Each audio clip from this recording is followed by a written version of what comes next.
Welcome to one of our educational sessions for the virtual Iowa Pork Congress. I'm Colin Johnson of Iowa State University Extension and Outreach, and I'll be your host for the session this evening.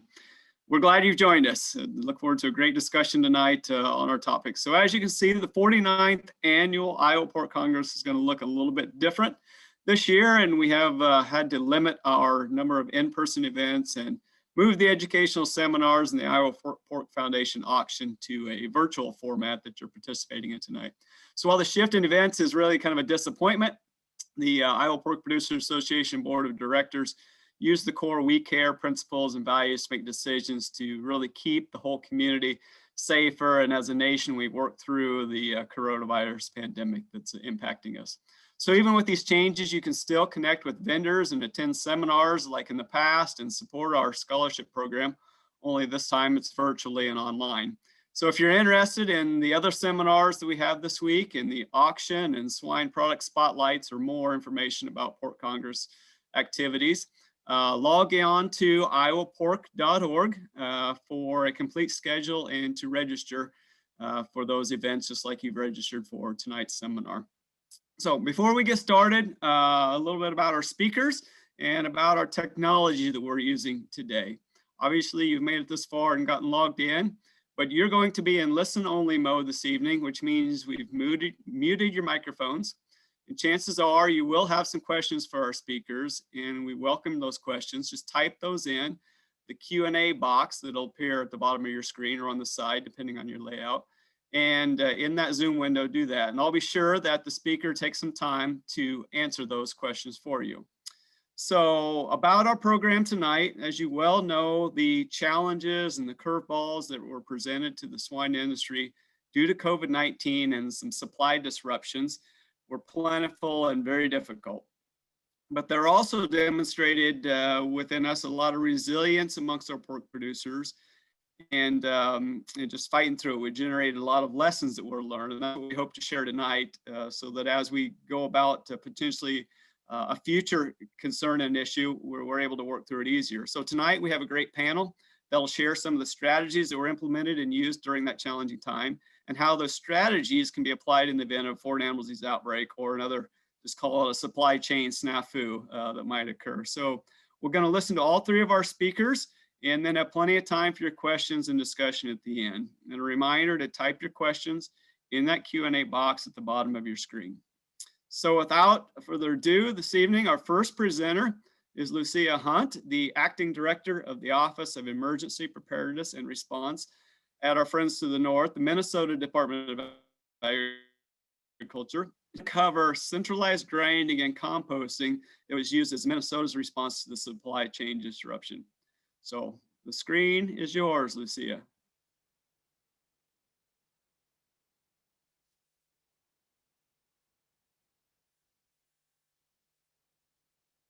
Potentially.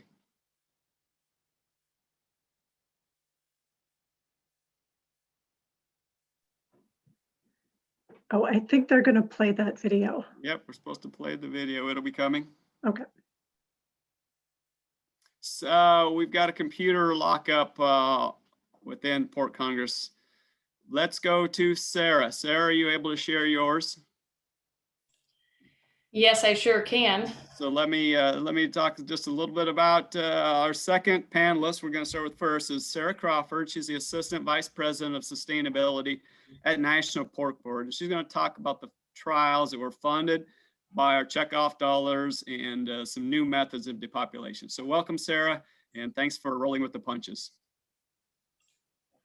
Yeah, of course. Thank you for having me. And I'm just going to share my screen here. And if you could let me know when you can see that. Excellent. Great. All right. Well, thank you very much for having me here this evening. I really wish I was there in person. I wish we could all be meeting in person. I'm looking forward to when we can do that again in the future. As we know, and was just stated, in 2020, we had great challenges within the industry. And the National Pork Board worked within the National Pork Board and with our sister organization, National Pork Producers Council, our state organizations like Iowa Pork Producers Association, and our producers and other external entities to help build a response to the COVID-19 pandemic. So today, what I'm going to cover for you is the impact response and looking forward for the National Pork Board. So what did we do in the face of the COVID-19 pandemic? And I'm going to talk a bit about what we did overall, and then I'm going to cover what we did as in research for depopulation, and also then talk about a bit of what we're going to be doing moving forward. And I look forward to taking your questions. So please, as was stated, please put those into the question and answer box. And then obviously I'll be around after my talk and the other presentations to discuss any questions that you may have.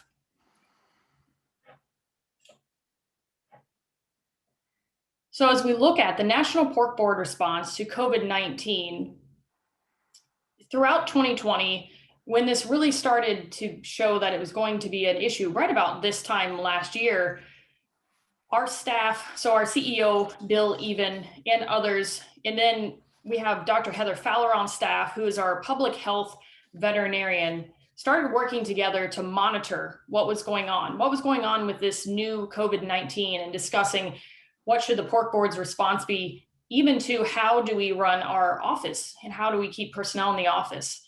Thankfully, the pork board office did not close throughout the pandemic, and we were able to help serve our producers. We then saw, as you would have seen across other meetings and things, we did have decisions to cancel meetings, travel, and then we reduced the number of staff that were in the office. We created an incident command center. And so we realized that, gosh, we really need to focus on this like an incident command. Now, this is not a foreign animal disease, but as we looked at it, we realized a lot of the responses and the way that we needed to work through this were going to be similar as far as how we could operate and making sure that we're working as quickly and efficiently as possible as staff to help serve all of our stakeholders. We had lots of variables to consider. So thinking about public health, thinking about the packing and processing plants and watching those and staying connected. Obviously the farms, we're very concerned about that. Then thinking about our consumers and food service and retail. We saw obviously, and they're still seeing, great disruption in food service and retail. And so understanding how that consumer side was going to affect our farms and our packing plants, and then obviously how the packing plants and what was happening with public health and with the workers, how that was going to affect our farms in the supply chain. So a lot going on there with the Incident Command Center.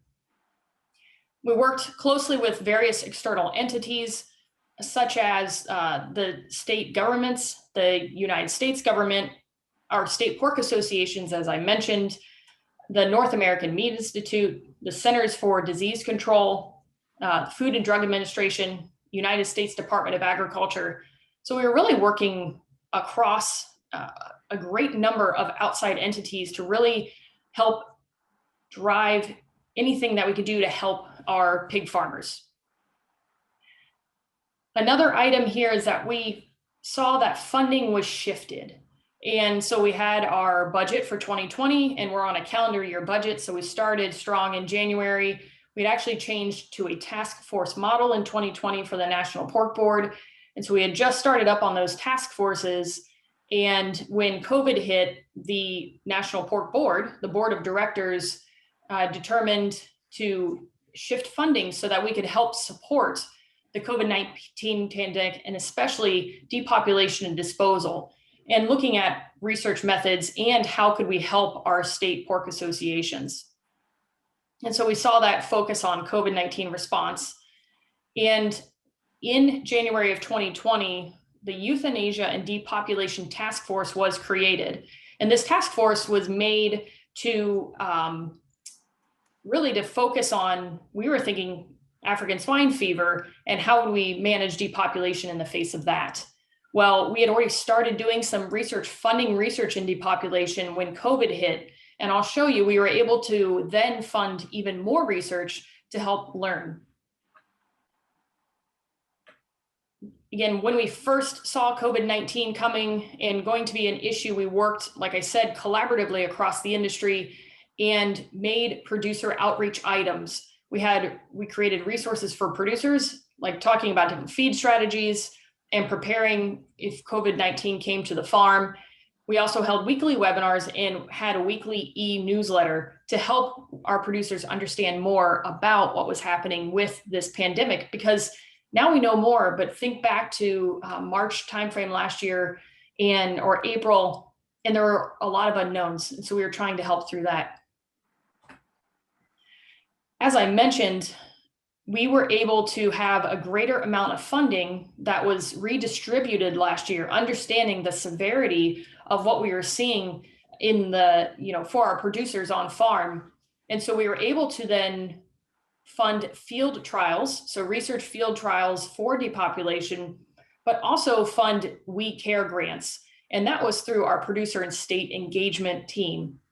The depopulation field trials, I'm going to provide more detail on the next slide about exactly what was funded, but the learning from these field trials can then be applied to foreign animal disease or like an African swine fever response or another market disruption like we saw in 2020. We funded 7 trials for that. Now that's in addition to the depopulation research that we had already funded and a literature review as well. The State Pork Association grants were something that that the states could apply for funding through the National Pork Board to be able to use to respond quickly at a local level to what they felt was needed in their state. So that was the immediate grants and funding for research that we were able to do when we saw this happening. And the great thing about these field trials, a lot of times we think research, it takes a while to get through the pipeline. We talked about this on a Friday night. We said, gosh, we've really got to help our producers here. I wrote the RFP over the weekend. We posted it on Monday. We closed it the next Monday, and we funded the projects on Tuesday. We wanted to make sure to get that funding to the folks that needed it. Now, this is the field trial research that was funded. And again, this was funded through the Depopulation and Euthanasia Task Force. There were 2 projects that were funded in electrocution. One was with Dr. Benny Moat, and this was on a V-track restrainer. And this project used electrocution, but the good thing about this is that no human has to be on the platform applying the electrocution.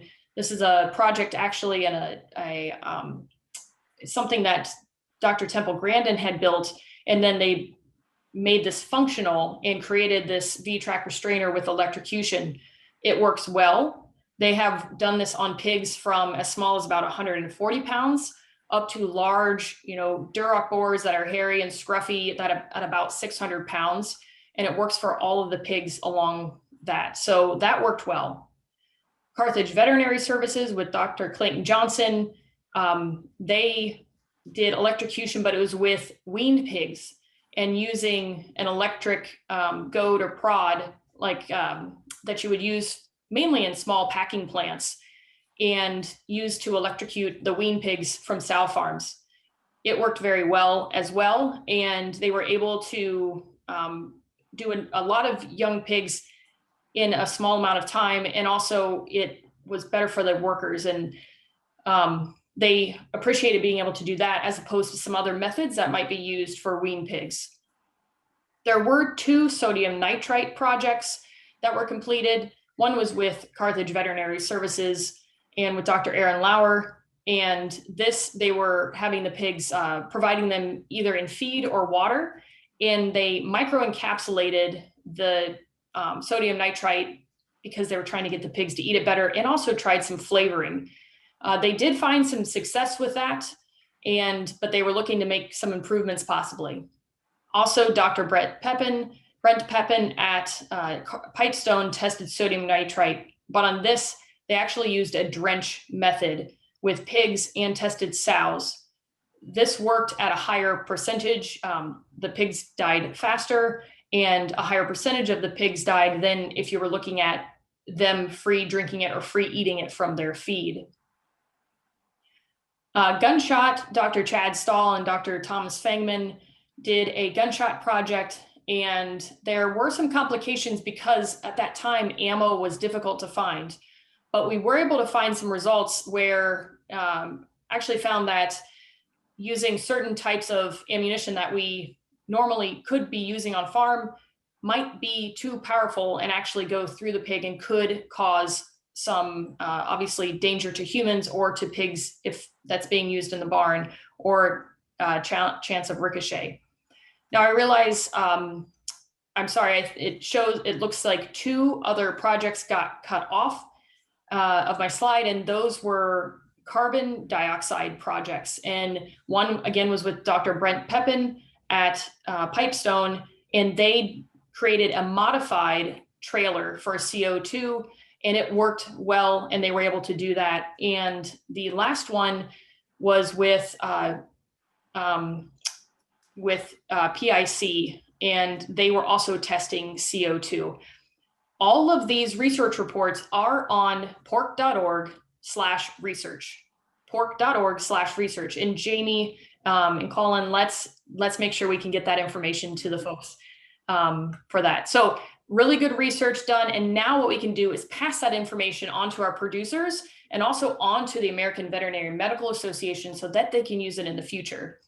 From this information, we created resources for producers like this Understanding Muzzle Energy. With the results that we found, we were able to update that with that safety precaution for our producers. We also still have the information at pork.org/COVID-19 if producers would like to see it. So let's talk about moving forward and looking forward. What are we going to be doing at the National Pork Board?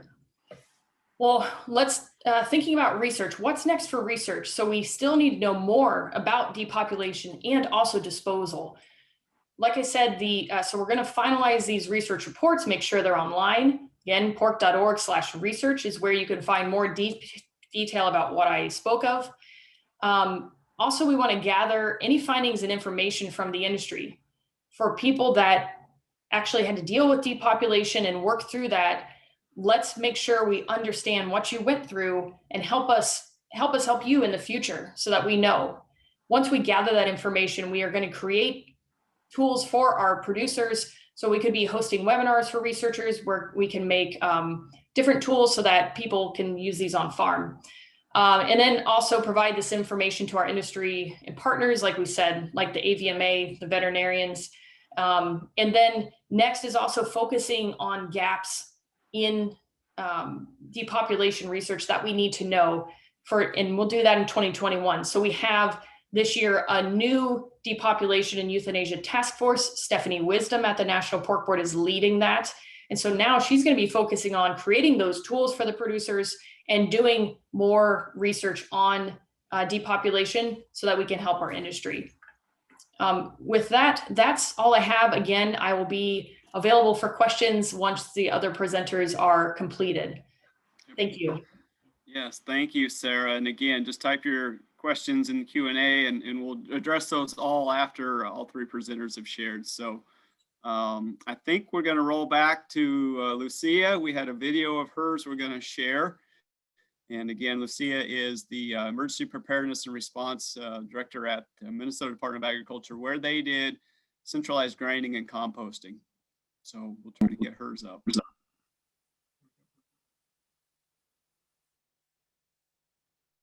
Hello, and thank you to the Iowa pork producers for the invitation to join this panel. My name is Lucia Hunt. I'm acting as the director of the Minnesota Department of Agriculture's Office of Emergency Preparedness and Response. Our mission is to respond to agricultural emergencies in Minnesota, and a big part of that is working with the Board of Animal Health on foreign animal disease issues. The office itself supports only 3 full-time staff, but we have developed an ag-focused incident management team across multiple agencies.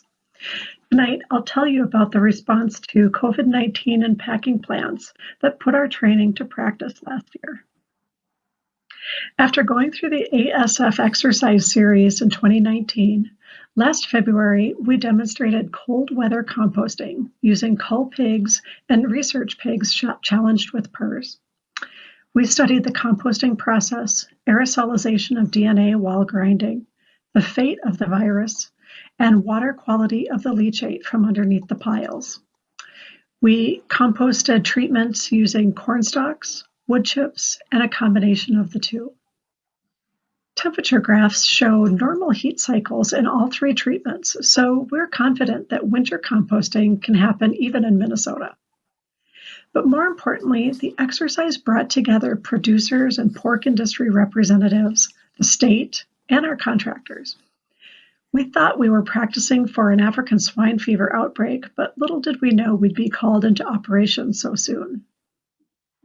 Pork processing plant closures in Minnesota, South Dakota, and Iowa hit our state herd hard and left market weight animals in the barns, taking up valuable floor space needed for younger herds. Minnesota's regulators temporarily eased restrictions on facility capacity, manure handling, and small meat processing. Individual producers got creative and did everything possible to keep their pork in the human food stream. But when all else failed, producers were forced to depopulate their animals to the tune of an estimated 400,000 in Minnesota alone. The Minnesota Ag Incident Management Team was stood up at this time to operate a community composting program. In Minnesota, the Board of Animal Health has jurisdiction over carcass disposal, but we rely on colleagues at the Pollution Control Agency to assist with technical assessments on things like setback distances and reducing pollution potential. To establish our sites, we conducted site visits and evaluated several plots. But it was April, and many landowners were reluctant to lose the investment in inputs already made to choice fields. On May 1st, we signed a land lease agreement on the first site located in Nobles County, just miles north of the Iowa border. 2 weeks later, a second site was signed on in LeSueur County. Although we couldn't be sure about the number of pigs being depopulated, we knew we would need many tons of carbon for the composting operation.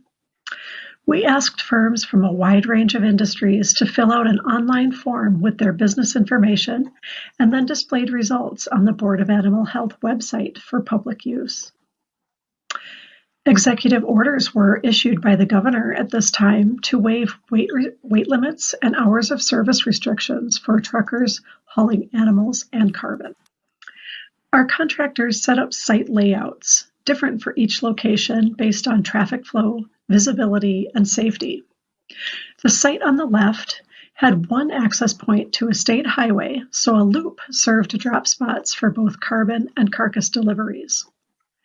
The site on the right in LeSueur County had a private access drive that allowed one-way traffic, keeping most of the heavy equipment up by the road and reducing compaction in the fields. Our contractors rented equipment to do the work based on what we learned from the cold weather exercise. Equipment included a horizontal grinder with 760 horsepower. This is a very big piece, so we had to obtain special MnDOT permits just to haul it over the roads with spring weight restrictions. We had an excavator at each site using a bucket with a thumb. The operator feeds carcasses onto the bed of the grinder and operates the grinder then with a remote control in the cab. We had front end loaders, very important for preparing carbon base layers for compost rows. They also fed carbon onto the bed of the grinder from the opposite side of the excavator and transported the core layer mixture over to the compost beds. Also important, the front end loaders turned and combined the piles as they went through the composting process. We also utilized bobcats on site. This is versatile equipment able to mix carcasses with carbon, feed the grinder, and push carbon piles. Once all of these items were on site, we could start accepting deliveries. But to keep things organized and to avoid accumulations of carcasses on the site, we had producers call a hotline number to schedule their deliveries. They got a time slot and an approximate number or weight of carcasses to be unloaded. The contractors matched this delivery ticket information to the online schedule and tracked what came into each site. Daily communications between the contractors and the operations section of the IMT allowed us to keep track of any problems encountered, site conditions, or weather that impacted operations. Compost pile temperatures were measured by the contractors and monitored by staff composting experts. They used the temperature data collected to track turning. The first heat cycle concluded after approximately 4 weeks, and at that point, we turned to turning and combining piles for the second heat cycle. Sites were open altogether for about 8 weeks when we experienced a rather sudden drop-off in demand. The Nobles County site closed on June 30th, while we left the LeSueur site open for another couple weeks in case demand picked back up. To determine whether piles were ready for land spreading, we conducted a simple 4-hour field maturity test in September. Next, we took samples for basic nutrient analysis to figure out the agronomic rate for spreading. And finally, we analyzed for a comprehensive spectrum of parameters that is used for commercial composting facilities, including tests for a range of 33 PFAS analytes. So we just received results on these at the end of December, so they're still undergoing scrutiny by experts in the field. But some overall notes were that the piles were very dry, nutrients were pretty low overall, germination tests all looked normal, low salt levels were found, and some surprising results from the fecal coliform readings at over 200,000 in at least one pile. But no overall concerns in general for land spreading availability. And now for some lessons learned from the project. Water drainage was a huge problem at the Nobles County site. It seemed that heavy rains always came just as the site had dried out from the previous storm. Windrows were inadvertently placed across the lines of drainage, so we ended up with pooled water and soggy compost piles. This, in turn, led to complaints from neighbors of strong odors and flies. So after an aerial knockdown spray to control the insects, we moved piles up from the wettest parts of the site, and that helped alleviate both nuisances. To add structure to soft soils, we used swamp mats at the unloading area in LeSueur County to stabilize end dump trailers that otherwise tipped precariously on the uneven ground. Once the composting process was completely finished, we found that the resulting piles contained too much unused carbon, and that some of the carbon was still in very big pieces. The LeSueur site happened to be owned by a wood mulch business, and the operator tried sifting the piles to remove the biggest chunks of wood, but we were still left with a huge pile of wood chips. One of our industry partners, who had also done grinding and composting, told us that instead of turning piles for the second heat cycle, they put them through the grinder again to finish composting and make a fine finished product. A final lesson learned was from Nobles County, where we had all the drainage problems. The landowner planned to spread the compost in the fall of 2021 and asked that we consolidate all of the finished piles so he could plant around them this spring. The resulting pile was enormous. It was quite wet and ended up drying out over a long period of time. We later learned that this is the recipe for spontaneous combustion in wood chips. The weekend before Christmas, we got reports of smoke coming from a smoldering compost pile. The smoke then turned to flames, and we hired an excavator to pull the pile down to find the hot spots. And it turned out that the whole pile was pretty hot, so over the next 2 weeks, we worked to spread about 10,000 yards of compost to a depth of 4 to 8 inches to extinguish all the hot spots. Thank you so much for your attention. I will look forward to your questions at the end. All right. Thank you, Lucia. I'm sure that generated several questions. I see some coming. So, but before we get to those, we have one more speaker and our final panelist. While Nick, you get your presentation up and loaded, it's a good friend of mine, Nick Gebler, a professor in animal science department at Iowa State, specializing in feed efficiency and nutritional physiology, and Nick's going to describe how some dietary strategies that were implemented in trials worked to slow growth, impacted growth behavior and carcass composition, and then the analysis of some fresh loin quality as well, and what those diets did. So take it away, Nick, and wrap us up on presentation tonight. Okay, thanks, Colin. Can you see my screen? We got you. All right, perfect.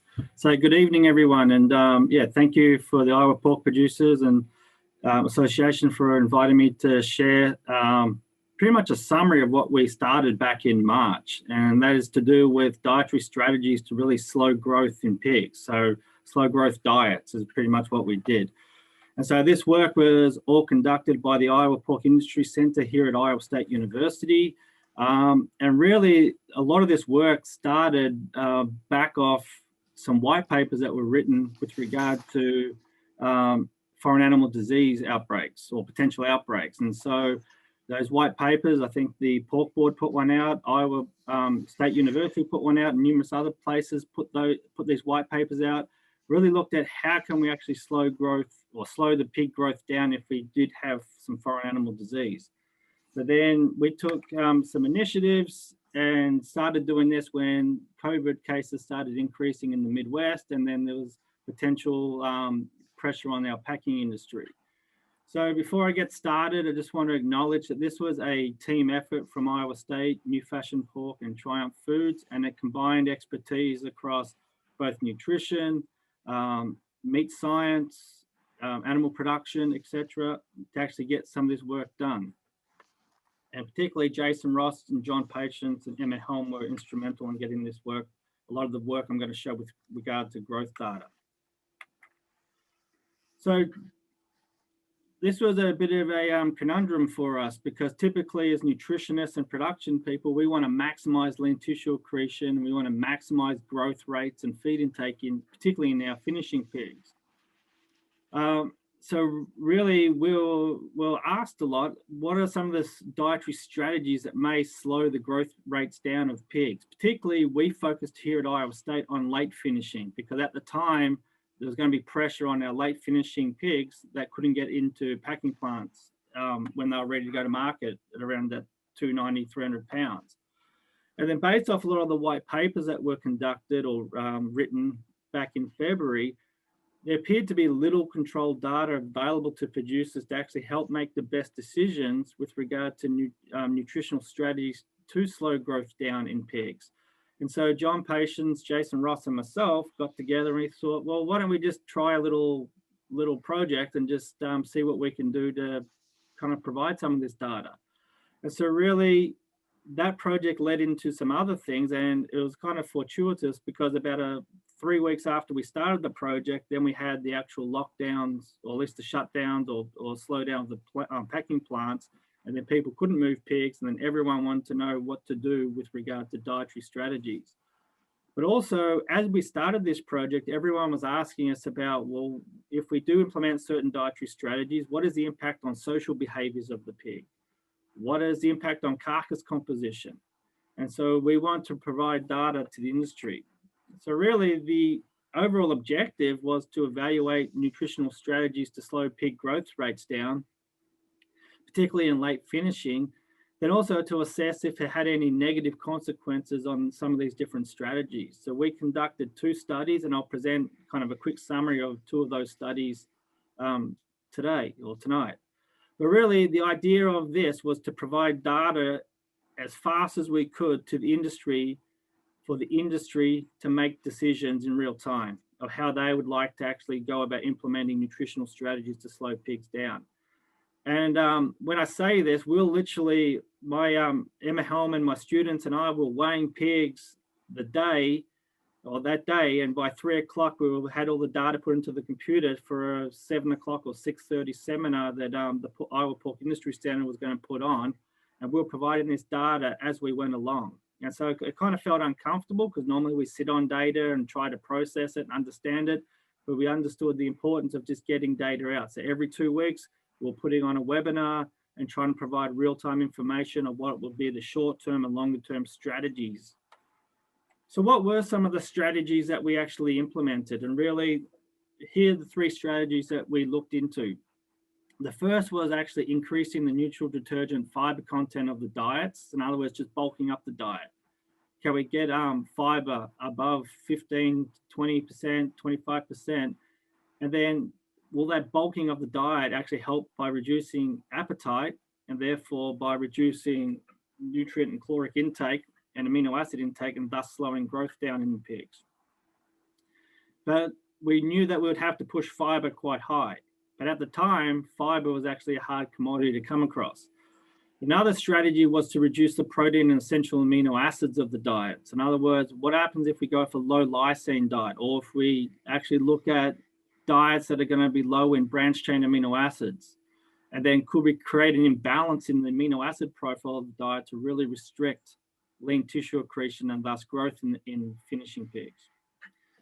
Then the third strategy was actually to increase the dietary acidogenic salts. In other words, we primarily focused on the use of calcium chloride because it is being used or was being used in the industry to suppress appetite, especially in some guilt development situations. And so we decided, well, let's come up with these 3 strategies and let's do some sort of titrations with some of these strategies to see what they would actually do with regard to growth rates and behavior, and also some meat quality.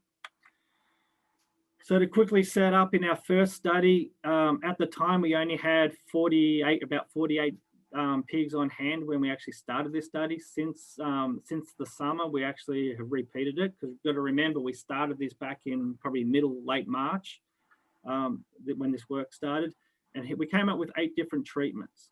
And we had about 6 pigs. This is now the data on 12 pigs, but we had 3 levels, or pretty much 4 levels of neutral detergent fiber. So the control diet was around that 8% neutral detergent fiber. Then we had a 15% NDF diet, a 20% and a 25% NDF diet. And we mainly used soy hulls to actually increase that fiber content, because that was one thing that we could get our hands on at the time. The other diet that we used, well, what would be an easy and economical way just to reduce the amino acid content of the diet? And so I came up with the idea after speaking with a couple of nutrition colleagues. I said, well, why don't we just try using straight corn? What if we just grab the control diet, we pull out any soybean meal that would be in, so there'd be no soybean meal in that diet, and then we replace that soybean meal with just corn, just go and pretty much call it a straight corn diet. And so diet number 5 that we tried was really a 97% corn diet that just had some vitamin minerals in it, and that was pretty much it. And then number 6 that we tried was actually a pretty much a high 89% corn diet, which was about probably half of the soybean meal was taken out to kind of get just a 2-tier level of amino acids. And then really we said, in other words, we had either no soybean meal and reduced synthetic amino acids, or we had reduced synthetic amino acids and reduced soybean meal in those 2 diets. Then our final strategy that we tried was a 2% and a 4% inclusion rate of anhydrous calcium chloride. So I won't go into too much detail on all this, but really the main thing I'd like you to focus on is going to be the actual, let me get my pen here, is going to be really the 2 columns in red. And so these pigs all started off at around 150 pounds, and we took them up to about 220 pounds. But really, as you can see from this data here, that the 97% corn diet and the 4% calcium chloride diet were the most successful at reducing average daily gain over a 28-day period. Now we could start seeing these effects as early as the first week. So it didn't take more than a week to really get these results, but we had about a 60% reduction in growth rates over this 28-day period when we actually used a 97% or a high corn diet. And then the other diet, the 4% calcium chloride diet, resulted in about a 75% reduction in average daily gain. And that was predominantly driven by just reduced feed intake. In our individual pens, we had no real influence actually on NDF, increasing NDF, actually on reducing feed intake that had an impact on growth rates. But really the best way to look at this data is probably looking at the delta body weights or the change in body weights. And you can see from this slide here, the bottom line in red, the solid line in red down the bottom here, over a 4-week period, these pigs only gained about 10 pounds. This is in kilograms, but really it's about 5 kilogram, 10 pound gain over this 4-week period. Where the corn, the 97% corn diet in yellow, the solid line here, actually gained about, this would be about 24 pounds, 30 pounds of weight gain over this 4-week period. And then everything else was pretty much the same as the control, which is this, which was the dashed black line up the top. Then also what we did, we thought, well, what happens if markets open back up? And we just put everything back on a normal control diet with adequate amino acids and adequate everything. So back on the normal diet. And with that one, we actually, at 28 days, we put for 2 weeks, we put everything back on the control diet and wanted to see whether there was any compensatory gain. And really in these individually penned pigs, we see that growth rates in the calcium chloride, 4% calcium chloride pigs shoot up in the first week, but really they just parallel what we see with the corn diet. And then also when we put the 97% corn diet back on the same feed, they really just parallel the control diet. So really what we saw here with regard to compensatory gain was there was a little bit of a compensatory gain bump in that first week, but most of that was probably to do with gut fill and water intake. But really we didn't see a lot of compensatory gain compared to the control, where growth rates were relatively parallel. In the second study and final study, I'm going to quickly go through. We've actually published this in the Journal of Animal Science this year, or early this year. But we teamed up with Triumph Foods and New Fashion Pork at the, back to do this study back in May and June.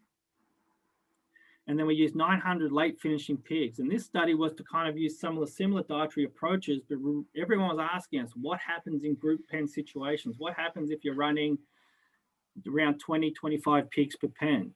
And so we quickly worked together with New Fashion. They provided us a facility where we could use 19 pigs per pen. We had 8 pens per diet, and we came up with Chad Hasdad and the team up there, we came up with actual 6 dietary strategies that we chose the ones that were very successful on an individual pen basis, but also we wanted to see whether dietary fiber or NDF would actually be more beneficial in a group pen situation. And then we also went with a 3% calcium chloride and hydrous calcium chloride because we thought the 4% may be a little bit too harsh. And then we conducted a 42-day study. Over the first 21 days of the first part of the test period, we actually looked at to see whether there was any negative behaviors that were captured in these group pen pigs. And so we looked at tail biting, ear biting, aggression, anemia, lameness. And what we reported in our study with 19 pigs per pen, if these 3 or 4 the 6 diets that we used, we reported no negative behavior in anything that we tested with regard to diet. So even if we had a lysine deficient diet, we didn't see any increased tail biting or aggression. With the calcium chloride, we didn't see any anemia. There was no lameness over this test period that we examined. So what was going on? Did we actually slow down growth in group pen situation? And really this table here, we started these pigs off at pretty much 250 to 255 pounds. Or 125 kilograms. So these were ready to go to market, and then we put the brakes on them. So over this 42-day period, you can really see the calcium chloride, this was 3% calcium chloride, did a better job at actually slowing growth rates over this 42-day period than what our 4% calcium chloride did in the individual pen basis. And then we had about a 50% reduction in growth rates with the 97% corn. We also had a tendency for a reduced growth performance over this 42-day period if we actually had a low or deficient branched chain amino acid or low isoleucine diet. And then we had to really get up above 20% NDF in the diet with soy hulls to really get a reduction, about a 15% reduction in average daily gain. And then feed efficiency was kind of all over the place, but really the calcium chloride pigs had the poorest feed efficiency. So how does that look with delta body weights? Just looking at, at the absolute body weights over time, you can really see from this illustration here, from this graph, the red line here was the 3% calcium chloride pigs in a group pen situation. And these pigs were pretty much static. We just put the brakes on them growing over this 42-day period. And then the corn was somewhere in between the control, which is up the top here. But really, the corn diet, a 97% corn diet and a 3% calcium chloride diet proved to be very effective in actually reducing growth rates. So I didn't have time to really get into the meat quality side of things, but I'll present one or two highlights of that in a minute. But really, the general conclusions from this study, we did this work in real time. We didn't have a lot of opportunity to really kind of comb through the data and actually really sift through what was going on. But since then, what we were presenting in real time actually shook out to be something that was actually was reproducible and significant, whether it's in an individual pen basis or actually in a group pen basis. And really, this data that we provided the industry showed that several dietary strategies can be successful in reducing or just holding pig growth for at least anywhere from 14 to 20 for 42 days in a commercial environment or an individual pen environment. And particularly the use of anhydrous calcium chloride, 97% corn or high corn or low amino acid diet. And even if we have to get NDF up 20% NDF or high soy hull inclusion rates up there, they were successful strategies that could be implemented. And then this gave really the industry and every production system an opportunity to say, hey, just try something different, try something new in your system, and you can hold diets. Only the calcium chloride and the 20% NDF diets actually really reduced feed intake. And that was probably part of their strategy of how they actually reduced growth, by just reducing feed intake. The corn, there's still plenty of gut fill, plenty of feed intake. And then there's really just a lean tissue accretion kind of mode of action that was happening. Restriction of growth accompanied by changes in fresh pork composition and quality. We saw with the calcium chloride diet, a smaller and leaner carcasses and reduced pH and marbling. The 20% NDF diets reduced back fat. There was a lighter color pork, increased drip loss. The corn-fed pigs, the 97% corn-fed pigs, they had smaller carcasses, they had reduced lean and had slightly increased back fat. But feeding 97% corn, we did not really blow the back fat on the pigs. Part of the concern was if you feed pretty much straight corn and high starch, you're really going to favor de novo lipogenesis and really kind of blow out corn or blow out the back fat in these pigs. But really, we showed in our hands and in a commercial setting and working with Triumph Foods and Steve and Elizabeth Lonergan here in our meat science department at Iowa State University, we didn't have any major negative impacts with regard to fresh pork quality or even carcass composition. There's some slight differences, but if it means we didn't have to euthanize the pig and compost it like the last couple of speakers talked about, the producer could still salvage and market those pigs, and there was no detriment on pork, or at least on carcass composition and quality. That's a win for us. So to finish up, the biggest take homes are we saw no negative behaviors due to the diets that we used. There was a big concern about reducing lysine. You're going to have increased tail biting, etc. We saw that the corn diet or some variation of it appeared to be the most common option selected by producers that when they tried to slow pigs down. And then you got to remember, we did this all in late finishing. There is some other results coming out, probably more in an early grower phase. And then they did see probably are showing some compensatory gain, but we just did not see that in late finishing. Often producers adopted these dietary strategies in combination with elevating barn temperatures to create a little bit of heat stress and also tightening the feeders. And then calcium chloride by far was a popular choice when you really want to stop growth, but then there's also just availability of the product to actually have enough of it on hand and to utilize it was an issue. So with that, a lot of this information is published on the Iowa Pork Industry Center website. And then I really want to thank John Patience, Jason Ross, Laura Greiner, Emma Helm, and Triumph Foods, etc., and all of our partners that really helped us come together to do this. And this research was actually just funded by the Iowa Pork Industry Center from their Rapid Research Fund. And so we got this out really quick. So with that, Colin, I'll be happy to take any questions. Yep. Thank you. Thank you, all three of you, for some really great presentations. And now it's your chance as an audience tonight to ask our presenters any of your questions. Type those in on the Q&A box. I'm going to start off with some that have already come through here this evening. And let's go, Sarah, you were the first one to talk there. One question is, how are we going to use some of this research from the field trials moving forwards? And then again, what are some research focus areas for 2021 with that as well? Yeah, great question. Thank you.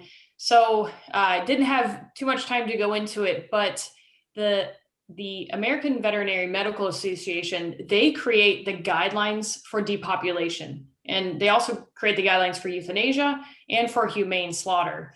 And so they came out with their depopulation guidelines actually not too long before we needed to use them.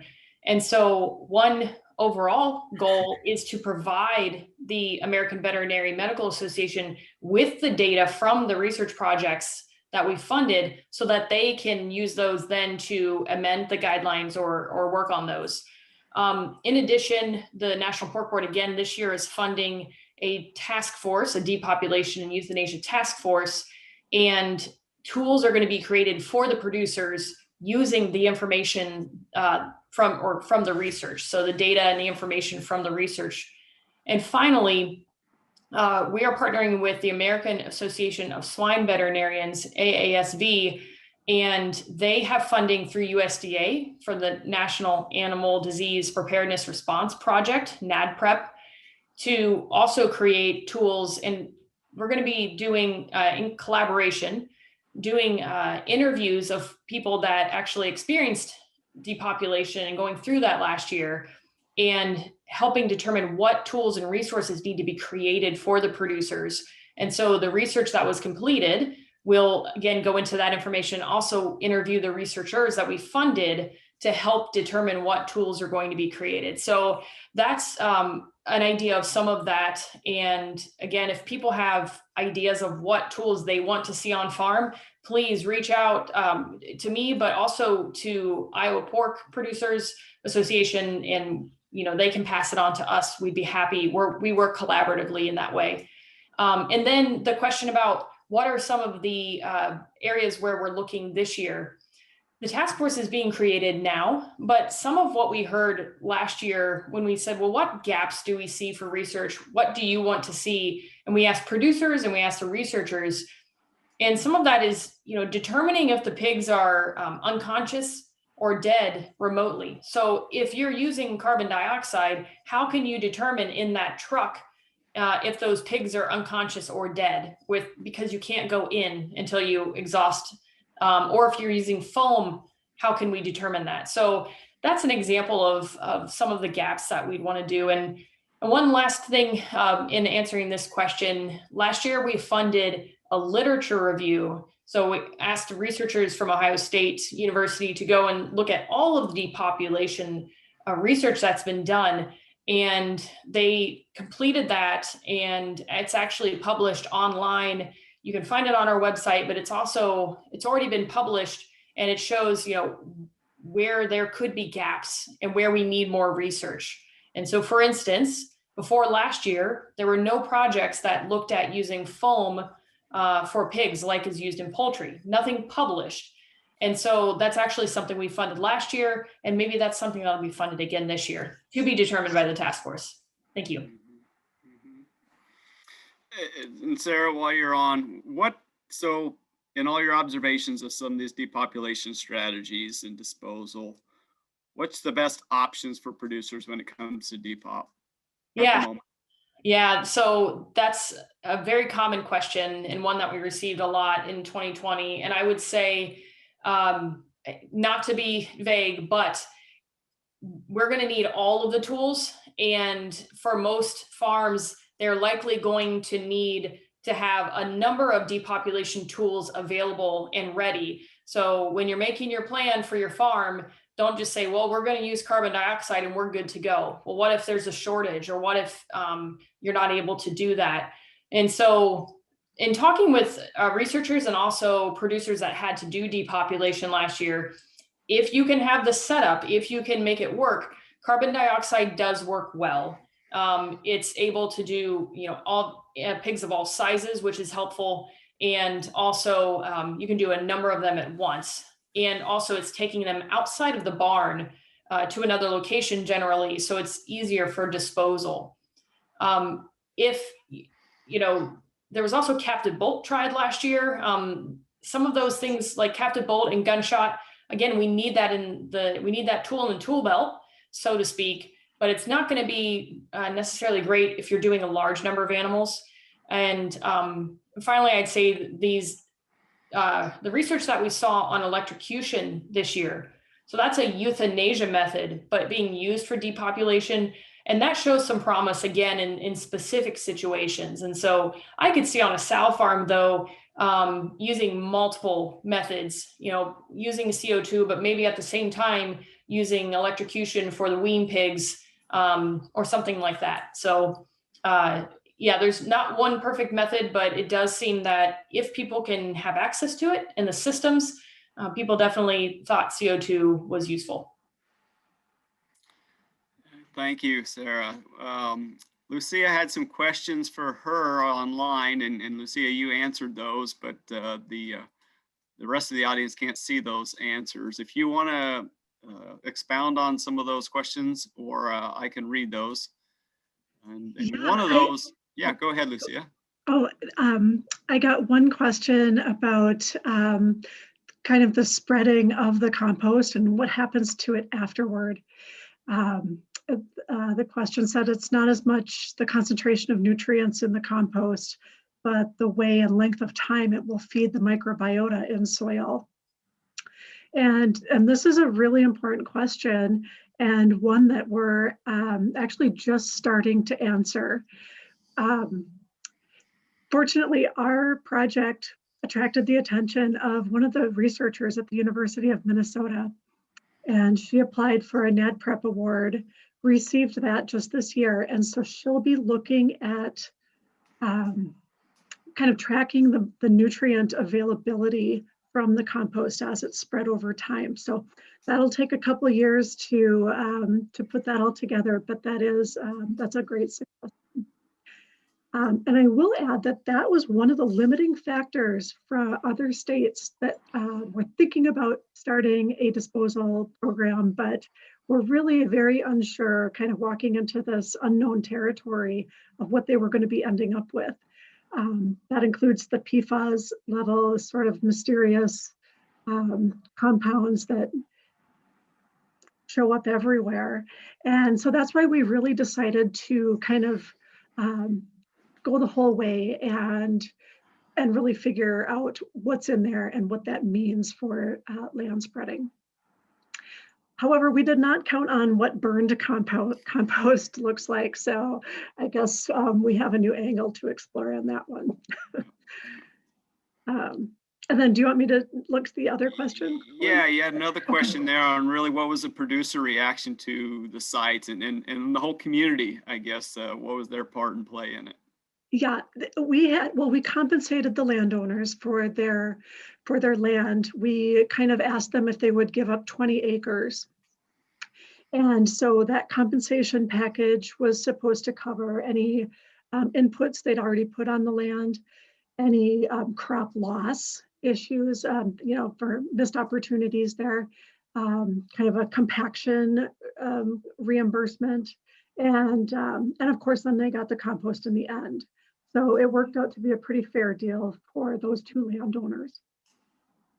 As far as producers go, we had, even those producers who managed to avoid depopulation on their own farms were very supportive and very grateful for the sites and for the opportunity. We weren't really sure how communities were going to react. It does seem to be, a gruesome method out there in the woods, but we did get a lot we did get a lot of very positive reactions from neighboring communities. I mean, even with the fly and odor problems, everybody still understood what this impact was, and everybody knows somebody who's a pig farmer in that area of the state. We did get county commissioners to work with us and waive any permits or any local regulations that might be in the way for this. So they helped pave the way to get these up and running. And we also alerted all of our county sheriffs just to let them know where these locations were in case we had any activists, any protesters, or any other ne'er-do-wells coming to the site. But we were pleasantly surprised that they were quite quiet when we weren't there. Yeah, that's awesome to hear. It's great to hear. And you said there were about 400,000 potentially euthanized in Minnesota alone. What was the number that went through your processes? We took about almost 20,000. And I'll just say this, we took about 20,000 market weight equivalent pigs. Not all the pigs that came in there were, your standard market weight. Some of the farms took out some of their smaller animals. So we just kind of averaged that out to about 20,000 market weight hogs. It did turn to be, it was over 6 million pounds total that came to both of the sites. And I will say that we also mixed in about 20,000 turkeys too. We do have a lot of breeder turkeys that were also impacted by the poultry plant closures. So we did take in a lot of those carcasses. So that equals a lot of compost. Yeah. Okay, I've got some questions for Nick. We'll switch to Nick. Remind us what was the best strategy for slowing growth on those diets? And then as well, the fiber sources, what do we use and what may be some other things to consider maybe outside of Iowa resources potentially on fiber? Yeah, so by far the best and most repeatable strategy was the calcium chloride, using pretty much a high salt content in the diet. So anywhere from that 3 to 4% worked really well. That was by far the best. Probably the cheapest and most convenient for people to use was the 97% corn or high corn diet. But then but there could be some flow issues with some of that corn diet, like bridging up in bins and so forth. So that was a kind of handling issue.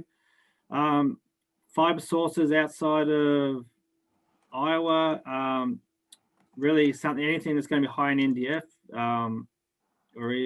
so really probably some of the wheat mids, probably some even some other hulls out of some other grain manufacturing. But really wheat mids would probably be the other main one that could be used. The problem is getting enough of it. And so outside of the Midwest, I'm not 100% sure what else would be around. There wasn't much distillers around at the time because those plants were all down. So therefore, we couldn't get any distillers, and then even soy hulls was a problem to get. So I think because then the ruminant industry was buying up all the fiber sources. But something that could be looked into could be even grinding up corn stalks or corn stovers and then using or even chaff of some sort out of the wheat or oat industry. I think we can be creative if we want to find other sources. What about economics? What's the most cost-effective diets? I think the most cost-effective was just probably the 97% corn. I mean, they didn't reduce feed intake, but just the cost of input, and also it was already on hand. You didn't have to worry about extra transport or actually purchasing large quantities of a calcium chloride. But that was actually probably the most cost-effective, at least in late finishing. And I think I think the Iowa Pork Industry Center did do a cost analysis, and it's on their website if people want to know exactly what the costs were at that point in time. You know, as we put pigs on these diets to slow them down, it creates a bottleneck through the whole system, which was from above at the packing plant level, then to the finishers. And we constantly need to back pigs up or euthanize the smallest pigs was the answer instead of increasing stocking density. Maybe you've given any consideration to this. What do we know anything about potential interactions with stocking density and these diets and some interactions, vices per se? Yeah, I think increasing stocking density in the pens could be used, because then one, you're going to increase the heat index, or just the body heat. They can't dissipate the heat as well. So therefore, that's going to be like a part of it will be a natural kind of heat stress microclimate, you could argue. So that could also work. But then also there's more competition for feed. But then as you increase the stocking density, then you could get into some negative behaviors. And so I think in a short term, it could be used, but I probably wouldn't recommend it in the long term, because it can lead to some negative behaviors like tail biting, ear biting, etc. And also lameness issues can come from increased stocking density, or at least, I mean, we're talking like really pushing stocking density. And so I think it's a strategy that can be used in the short term if you just need to hold pigs, but I wouldn't recommend it for a long term. And even just shutting the feeders off and then pretty much doing a complete feed restriction or a fasting for multiple days, I would not recommend that as a strategy. Or even use anything to do with water, like reducing water intake.